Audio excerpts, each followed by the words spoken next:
কেমন আছেন? এই মুহূর্তে তো অনেক ভালো। সো আমরা যে শোটা এখন দাঁড়িয়ে আছি, যেখানে আমরা প্লাস ওয়ার্ডটা সেলিব্রেট করতে যাচ্ছি রাদার দ্যান রিগ্রেটিং।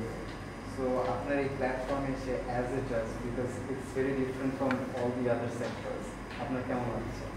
আসলে miss and Mrs plus Bangladesh এটার উদ্যোক্তা, তাকে অনেক পছন্দ করি, মালা খন্দকার। তাকে আসলে আমি প্রথমে একটু থ্যাংক ইউ দিব, কারণ এরকম সময় এরকম একটা উদ্যোগ এটা আসলে প্রশংসার যোগ্য।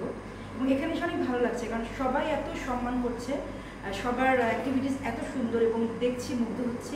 হয়তো সামনে বলবে যে কী হবে, নিশ্চয়ই এটা একটা ভালো একটা প্ল্যাটফর্ম হবে।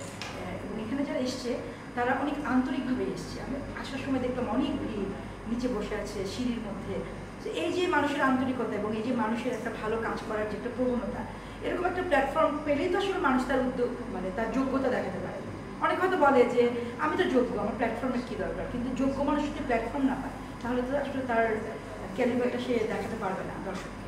তো আমি অবশ্যই অভিনন্দন জানাচ্ছি এবং আমি অনেক আশাবাদী। আরেকটা কোশ্চেন করবো আপনাকে। সো এটা তো ফার্স্ট টাইম একটা ইনিশিয়েটিভ বাংলাদেশে, সো এক্সপেকটেশন কি আপনার এটা? আসলে মানুষ ছোট থেকেই বড় হয়, বিন্দু বিন্দু থেকেই শিল্প। আমি দেখতে পাই এটা হয়তো একটা ইন্টারন্যাশনালি হয়তো একটা জায়গায় চলে যাবে, আমি এখন এটা দেখতে পাচ্ছি। কারণ যার কথা বলছিলাম যে মালা, ও অনেক কি বলবো, মানে সে খুব ভালো কাজ করতে চায়।